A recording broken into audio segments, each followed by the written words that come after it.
Bem-vindo ao canal. Aqui você tem informações sobre TV, cinema, arte, política, esporte. Se inscreva, curta e compartilhe. Vamos para a nossa próxima pauta de hoje. Veja só, o general Tomás Ribeiro Paiva, atual comandante do Exército, disse a auxiliares dias antes de assumir o cargo que a vitória de Lula era indesejada, mas que infelizmente aconteceu e teria que ser acatada pelos militares. A informação consta em um áudio de uma reunião chefiada por ele no dia 18 de janeiro, quando ele ainda era chefe do Comando Militar do Sul. Tomás Paiva disse não saber que o encontro estava sendo gravado. 3 dias depois do comentário, o general foi escolhido por Lula para substituir Júlio César de Arruda e comandar o Exército. Começo com você, Zé. Qual a sua avaliação? Será que isso influenciou na escolha do presidente? Essa é a pergunta que fica no ar agora, né? Mas é isso mesmo, Vitor. E ele falou essa coisa de indesejada, talvez até ele não esteja falando dele, mas falando de uma maneira geral entre os militares.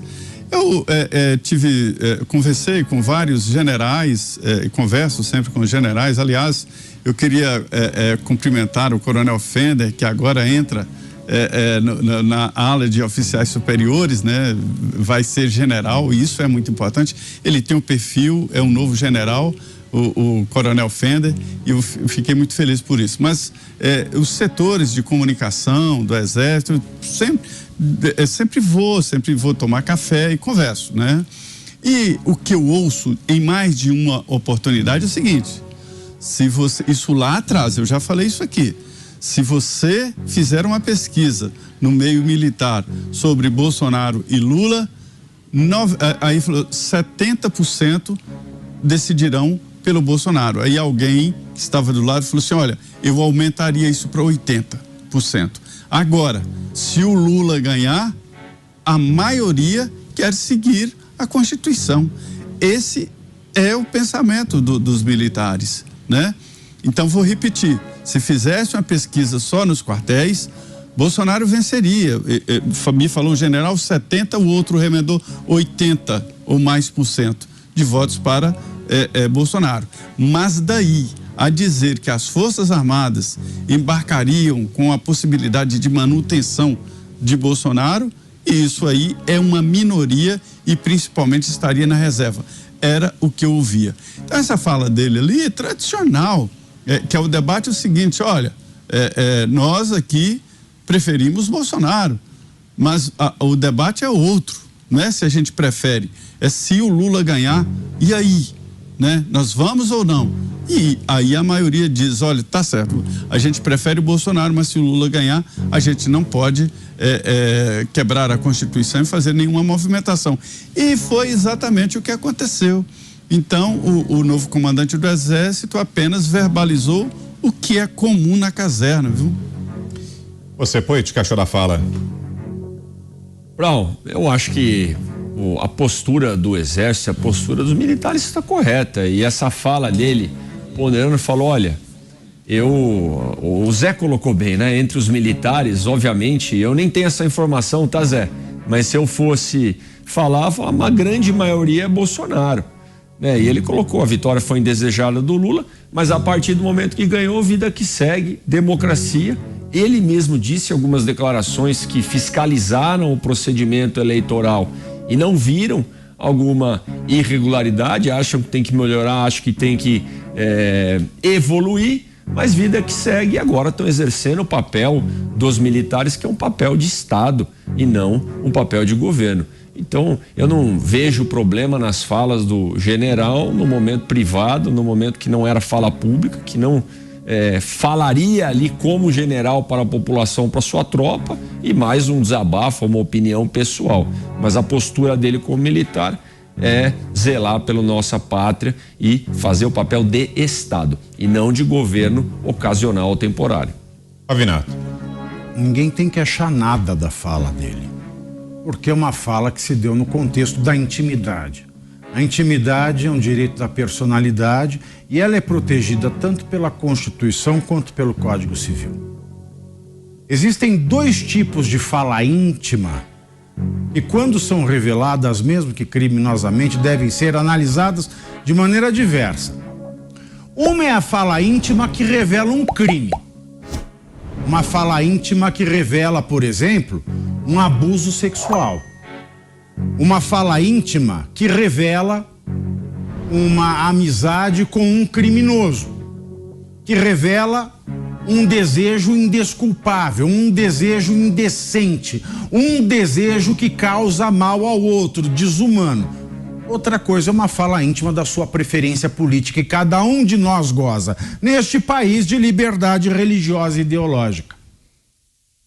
Nesse caso, nós vimos uma fala que revela a preferência ideológica dentro da intimidade de um agente das Forças Armadas que, ao contrário de muito juiz e muito membro do Ministério Público, que não se cansa de ficar ilegalmente contra a Constituição, artigo 93, parágrafo único, inciso 3, e contra o Código de Ética da Magistratura e contra o Código de Ética do Ministério Público, que ficam revelando as suas preferências ideológicas em redes sociais ou em fotos, ou seja lá o que for. Porque eles têm o dever da circunspecção, e aqui o comandante não quebrou o seu dever de circunspecção, não feriu com a hierarquia, foi ele quem foi violado.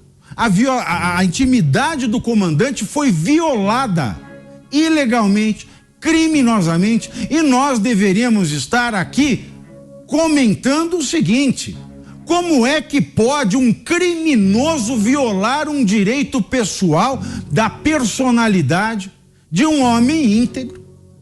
Como é que ele pode violar o direito de um comandante do Exército e não estar preso? É isso que nós deveríamos estar comentando aqui. Agora, Zé, o general Ribeiro Paiva vai ocupar um papel de muito protagonismo a partir de agora, né? Se de fato for instalada a CPI ou a CPMI do 8 de janeiro, né? Porque a comissão, seja lá CPI ou CPMI, seja lá uma comissão mista ou do Senado ou da Câmara, essa futura comissão vai investigar justamente a atuação dos militares no 8 de janeiro, e o general Ribeiro Paiva, na condição de comandante do Exército, vai ter um protagonismo grande, uma importância grande daqui para frente, né, Zé? Ah, sim. Eu estava lá no Salão Verde, houve uma manifestação pública, né? A entrega do requerimento, são 2 requerimentos. Um de CPMI, Comissão Parlamentar Mista de Inquérito, com Câmara e deputados, Câmara e Senado juntos, né? A comissão mista. E outro requerimento que é só do Senado.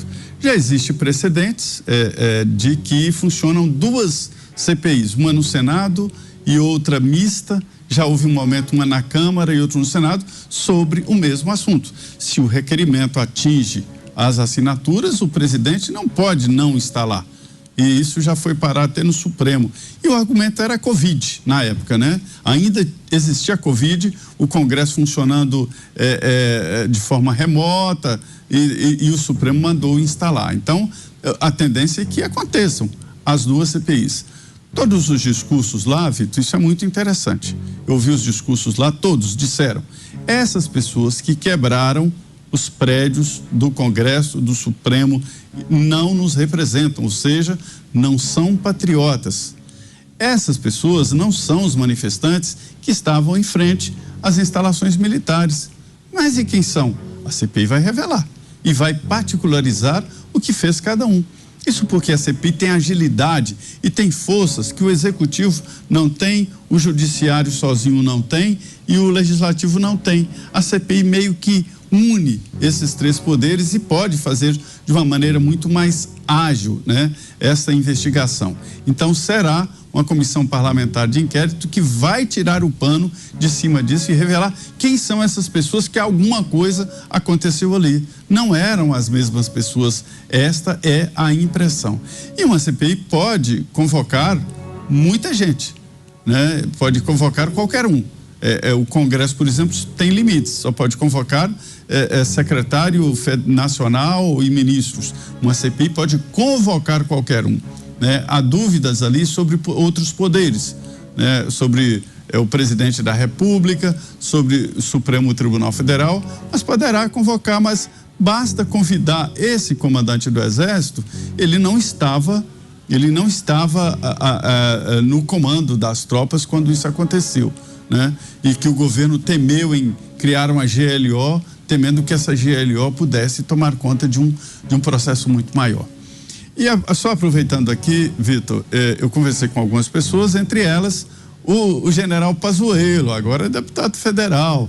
E falei, general Pazuello, o que você achou daquela foto com o Quaquá? Ele falou assim, maravilhoso, foi um momento iluminado e deve ser assim. Ué, mas o senhor não ficou com vergonha da repercussão? Ele falou, não, tem que ser assim.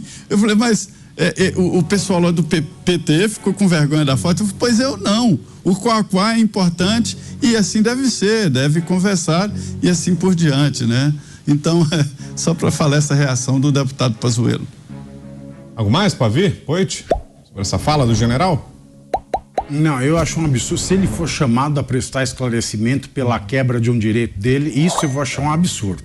Ele ser chamado para se explicar porque ele é vítima de um crime. É a mesma coisa de eu chamar uma mulher estuprada e falar, olha, eu quero explicações por que você estava seduzindo homens na rua. Isso é um absurdo. A vítima aqui é ele. Perfeito, Poit, é isso? Perfeito, e que se instale a CPMI logo, né, Zé? Foi lida hoje aí, e se vai as duas ou vai uma só, inclusive as CPMIs, a hora que tiver a sessão do Congresso, ela já tem que ser instalada automaticamente, né, Zé? Então, que isso aconteça logo, que sejam todos investigados aí e apurados. Não saia do canal sem sua inscrição. Curta e ative o sininho para receber novos vídeos. Compartilhe e ajude-nos a bater a meta de 1000 inscritos.